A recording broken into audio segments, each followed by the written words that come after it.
लाहौर के इलाके कोट शहाबुद्दीन में फायरिंग से जख्मी ट्रैफिक वार्डन इरफान उल्लाह दम तोड़ गया। मज़ीद तफसीलात जानते हैं नुमाइंदा डॉन न्यूज वसीम रियाज से। वसीम बताएगा, लाहौर के इलाके कोट शहाबुद्दीन में फायरिंग से जख्मी ट्रैफिक वार्डन इरफान उल्लाह दम तोड़ गया है। इस हवाले से मजीद क्या तफसीलात हैं आपके पास? देखिए, ये थाना शादरा की दूर है जहाँ रात गए ट्रैफिक वार्डन और उसके भाई को जो है वो फायरिंग करके जख्मी किया गया था। ये मामला मोहल्ले में बच्चों की लड़ाई पर शुरू हुआ।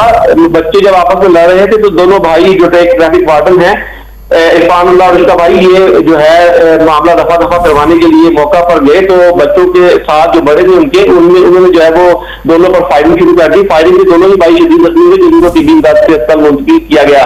तमाम अब ट्रैफिक वार्डन इरफान उल्लाह जो है वो अस्पताल में जख्मों की तार ना लाते हुए दम तोड़ गया है, जिसकी डेड बॉडी पुलिस ने अपनी तहवील में ले ली है और मुकदमा दर्ज करते हुए कार्रवाई जो है वो शुरू कर दी है।